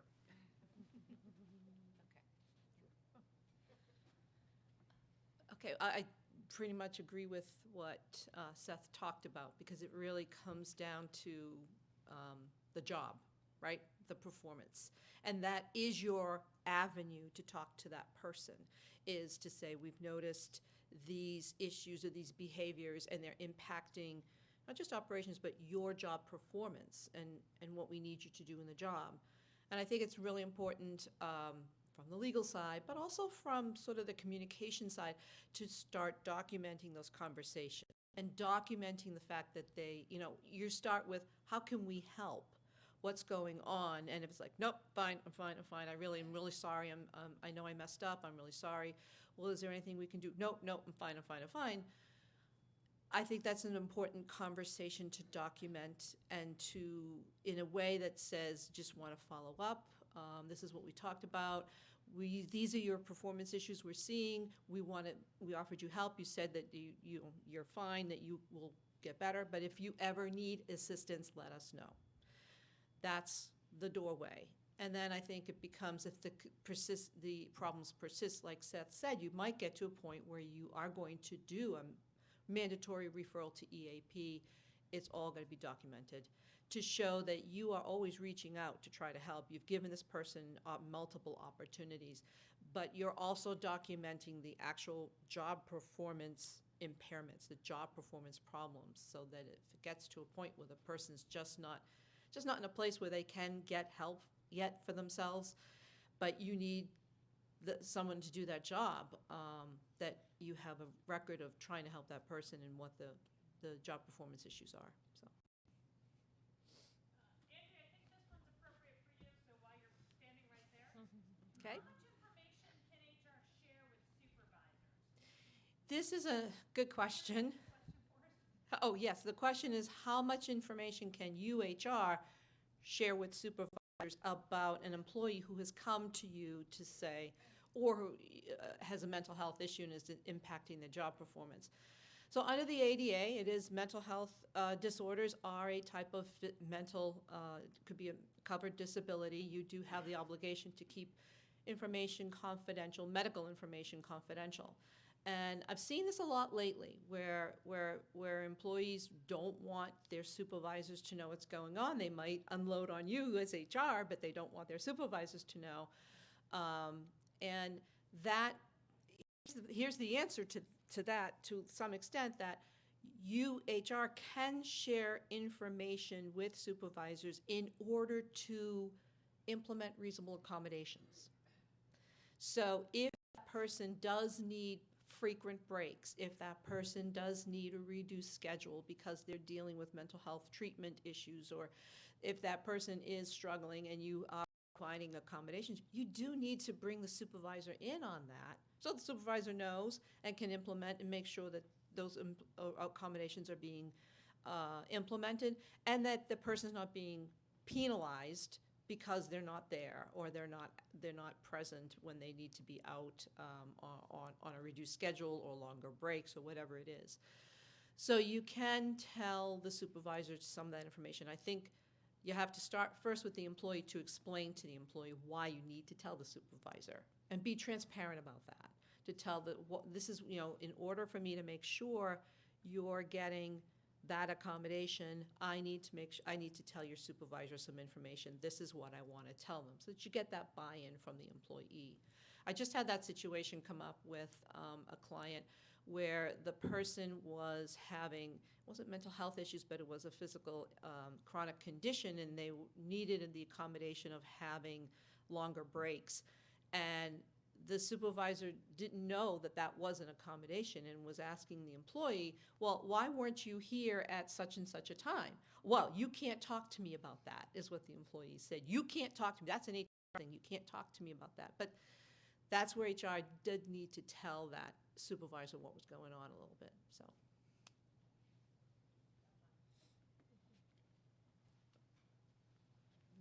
That for me is a perfect example of the difference between policy and practice, right?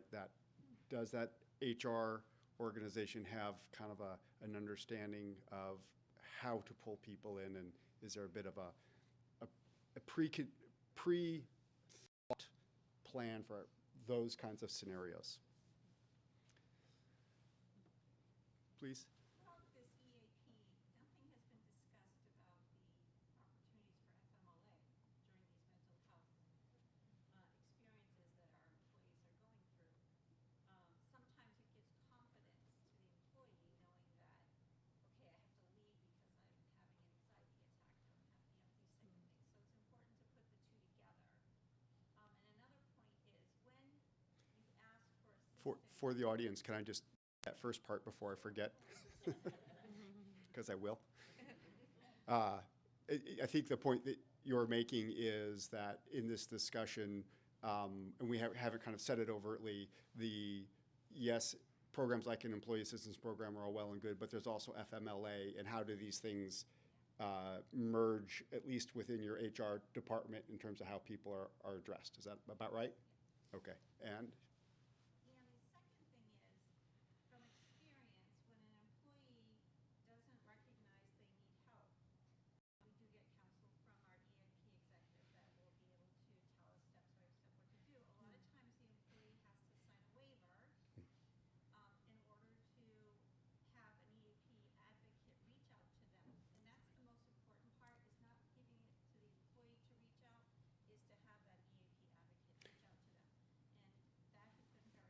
And then that information is not shared with us as an employee, only how many sessions they've attended, et cetera. So the second point being made is the importance of having an established process with as an employer with an employee assistance program where this kind of scenario that you were just talking about comes up, where an employee understands that some amount of information does need to be shared and signs a waiver about confidentiality to an extent. That they understand there's going to be some reporting on, did they come for an evaluation, are they following a plan, but that it does not include the sharing of confidential clinical information, for example, about some condition. Right. Great comment, please. I would just jump on that a little bit, and even to the question around, is someone who's resisted or doesn't recognize the need for help. And some of that is what you will learn in the steps of the Algae Action Plan. In that G step, you're going to give that hope with that facts, right? We can work on this. We can get through this. You know, here's this person who's going to be able to support you, and we're going to get through this. And how do I say that, and how do I kind of get that buy-in, right? So you'll talk, and you'll have the opportunity to practice some of those skills and how to have some of those conversations, right? No, I'm fine. There's not. No, I don't. No, it's good. I don't know what you're talking about. No, I'm really focused, right? How do you have that conversation? So those are all things that you have the opportunity to discuss and practice in scenarios. I have a two-part question. First part, what are the 2 or 3 mental health conditions most commonly reported today? And a tack on, how is working remotely changing that? What are we seeing because of remote workers? Yeah, so two-part question. What are the most common behavioral mental health conditions reported today? And at this point in 2023, do we have a read on how remote work, which obviously is here to stay for many of us in many ways, how is that affecting this? Do you want to take a? It's all for you. Yeah. Can I Oh, guess? please. Anxiety. Anxiety. Yep. And so I've just been looking at, we're right in the part of the year where we've really been evaluating the last, 2022, the last 12 months. And, that comment I put up on the board earlier around the degree to which anxiety in particular, and speaking clinically, that really is where the stress and the worry escalates to the point where it is disruptive in that individual's operational life, with family, with work, and so on, right? So that continues to be high and different from what pre-COVID looked like. And that, so, we were looking at spikes during the waves where we knew it was 70% beyond any flat average in the years prior, but it bounced around a lot. And so there were months where we've kind of said, okay, it's safe and not an exaggeration to say 25% elevated. And it's still up. And it right on its heels are its cousins of stress, and there's a couple categories that we often refer to: situational stress. I'm really stressed and bothered by this thing that's happening, or it's workplace-related stress. And the other cousin, of course, is depression in that space as well. So those are certainly the leaders. Was substance use elevated? Yes. The really difficult truth about that is it really is, when that's at play, there is enormous personal resistance to bring that forwards. So what's happening and how it gets self-reported, I think there's a huge lag on that. But people kind of go to self-medicating questions right away, often in this moment of the conversation. But the worry factor and it bringing depression up, we know that they live together. So often our clinicians talk about having to address the anxiety so that you can get to the depression, right? You can't get there without de-escalating. And we see people coming into who do, in fact, come forwards for support, really having a process whereby they need to start, restart, until they get to a place where we can get to the depression without. So that's kind of a comorbid. Those are distinctly different and yet constantly together. There are other elements around broader life. The support around family and children has dissipated. Life is more normal. Thank goodness. Resources are available. Thank goodness. But those all live together, of course. You had a second, was there a second part to that? Oh, the remote. I would ask the folks in the room, what are your observations also? Because, we are all still navigating our way back to, there's no return to pre-COVID in terms of how our work lives are being conducted. I mean, there are certainly certain environments in hospitals and manufacturing environments where being back on site is very much as it was.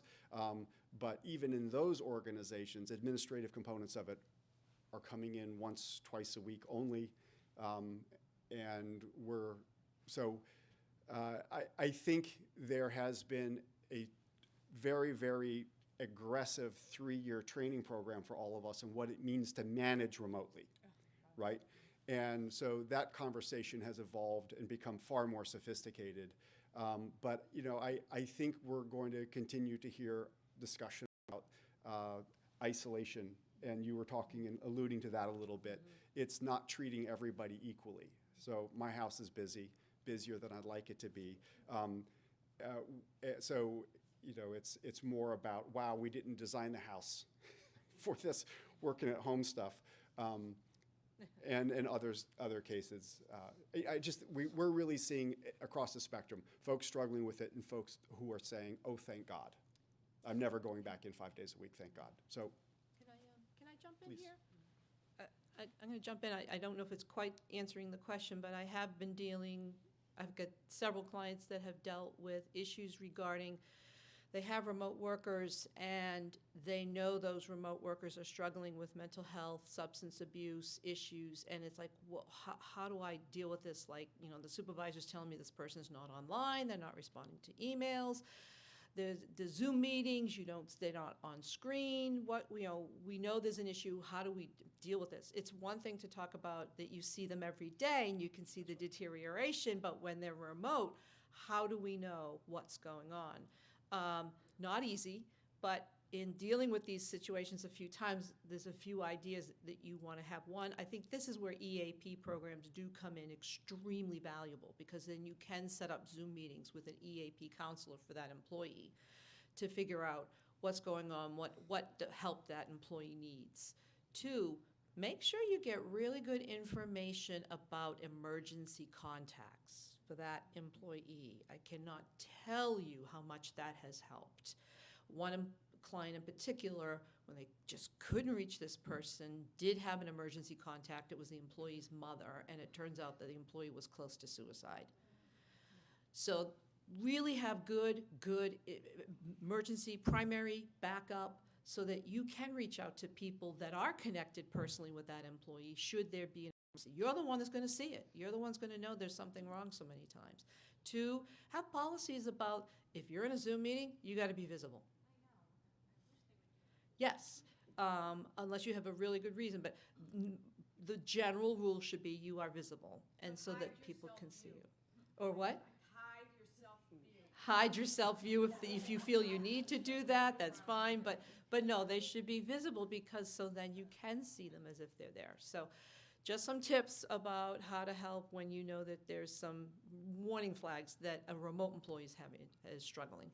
So Andrea, into that point, Mhm. is your recommendation that remote work policy should state that? It can, yeah. I think that's a really good idea, that remote work policies really should be very clear about communication expectations. And that is, that you're visible on Zoom meetings. And believe me, I have clients that want to talk to me at 8 o'clock in the morning. I'm not always the most visible looking at that time, but I work hard to get there. That they are responsive during business hours on email, Slack, that they're present. So I think remote work policies really should talk about communication responsiveness so that you can measure, are they present? Are they there? I think those are absolutely spot on. There's some good advice in there for all of us, my organization included. There's another side to this coin. What I do know about remote work is it also has made access to work far higher for a big slice of the organization. The working parents, where all the commute time has been lost. I think there are folks out in the workforce with all kinds of who are differently abled, for whom this barrier of the commute, the transit, has been in many ways alleviated. And so there are places to look at this and understand and help other people realize that there's been a benefit in this shift for many, many people. I just think about my own busy 2 working parent household it has been, in one way, it's a boon in terms of our ability to get everybody where they have to get. We often look to the negative side. Question? Me again, sorry. In looking at new, on future positions and jobs, it's very interesting that you can sort now by on-site, hybrid, remote. I mean, never seen that before, that you can actually filter all the jobs and it will give you based on what your needs are and what you want. Yeah, it's just a comment of where we are at this point in the job market, where when you're out looking for work, you can sort by job type based on access to work, virtual, on-site, remote, what have you. That's very interesting. It's right, we are so overtly putting it into our job descriptions that we're posting. You're great point. Unfortunately, there are some departments that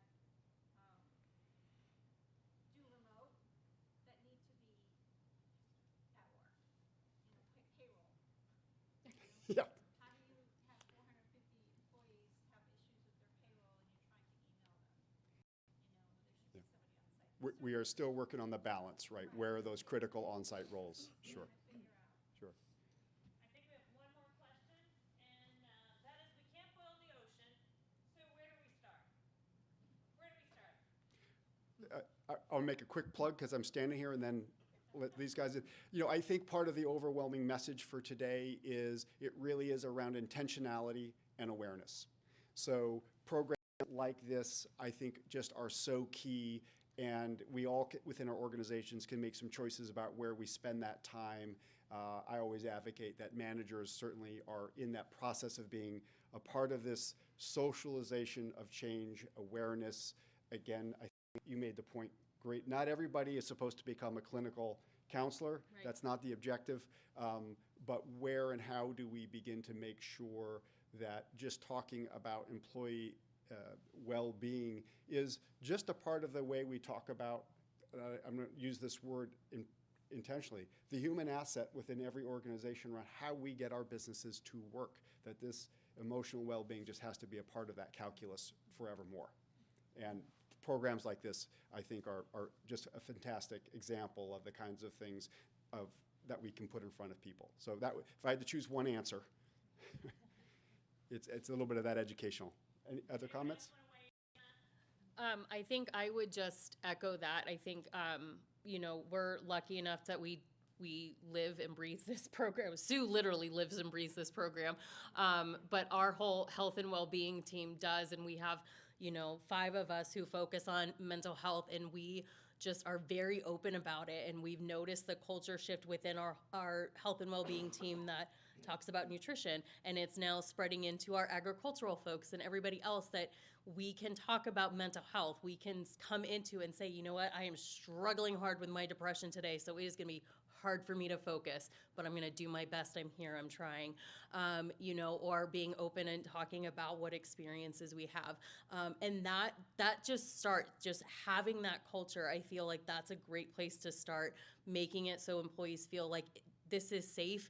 I don't have to keep this hidden anymore. I can talk about this if I want to, but that this is a place where I can, I don't have to keep hiding this, because that just adds to it. That add to feeling that we have to hide this. It adds to that burden. I already have this challenge and now I have to keep it hidden. That's really hard. So making our work environments a place where we feel that we can be open and have a safe space is always a great place to start. Do you have anything you'd like to add? No, I think that yeah, it's that stigma. It's making it speakable. It's making that open. I'm standing here. I've had surgery. I don't. People, can I get you a chair? Can we do this? People are offering these accommodations now? If I said, I have schizophrenia and I'm having some auditory hallucinations and I keep hearing this voice back here talking to me. What are people going to say? Right? What are you going to offer me then? So it's making that okay, okay, well, if you're too distracted, just kind of do this and I'll speak for you. I'll answer that question, right? So it's kind of looking at those different things. Well, what is helpful for you when that happens? Okay, well, I'll do that. So, I'll just reach out and touch your arm if that's helpful, whatever those things are. Or with, oh, you look tired, why don't you go sit down? So coming up with some of those things, but making it speakable, being able to say that.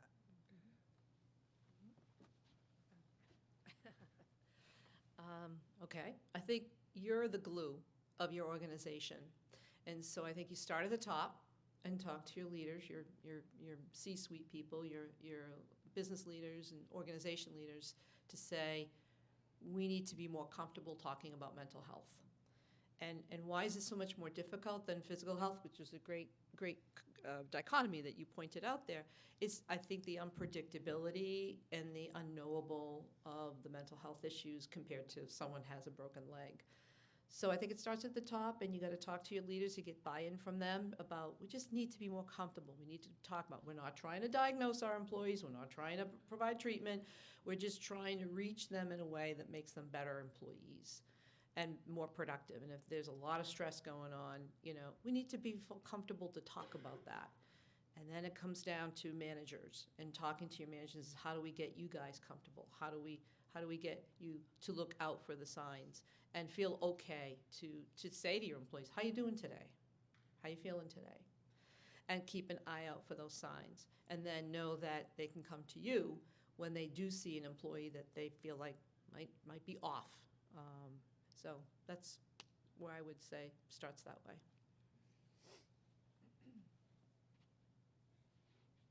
Thank you for answering our questions. I think, are there any members of the Hey, Bree. Oh, is that- Most who haven't taken the course, it is a fantastic program, and it's helped me so much with my employees in the past. So if you have any questions at all, it's worth it. Our comment, this is a great planted her. program. Thank you. Thank you. Oh, sorry. Cut you off. No injuries, please. There's my workers' comp group. All right. So, thank you for everyone that's here and everyone that's virtual. A huge shout out to Native Frame. They are the streaming platform that we're using today. So, excited to get the feedback on our first one at the end of today. There were a few hiccups, I think, but we'll get through it. We're going to be doing a raffle. Oh, great. We're going to do a real-time raffle. She has this cool little wheel she was going to put up, but evidently it's not working. So it's 2 complimentary tickets to a Palace Theater show. So, I get to hit the button. That's the best job. And Registration to our June program. registration to our June program, per Lori. Must be present to win. Amy Hagan. Come get it.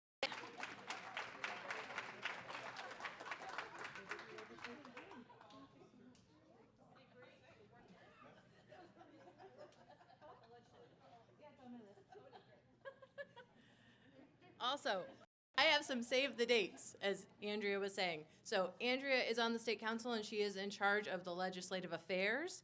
They are hosting the Legislative and Legal Conference September 21st, so save the date. It'll be in Manchester, and they're going to cover legislative bills. There'll be New Hampshire and DOL reps there, as well as a legal panel. So very important thing to put on your calendar for the 21st. May 10th, Mara will be having a networking event, so keep your eye out for that. That'll be coming soon. And May 18th is the third part of our comp lunch series. So more to come. Thank you all for coming. Oh. What? I did. Sorry. Sometimes I forget things. It just happens. Thank you all and have a great day.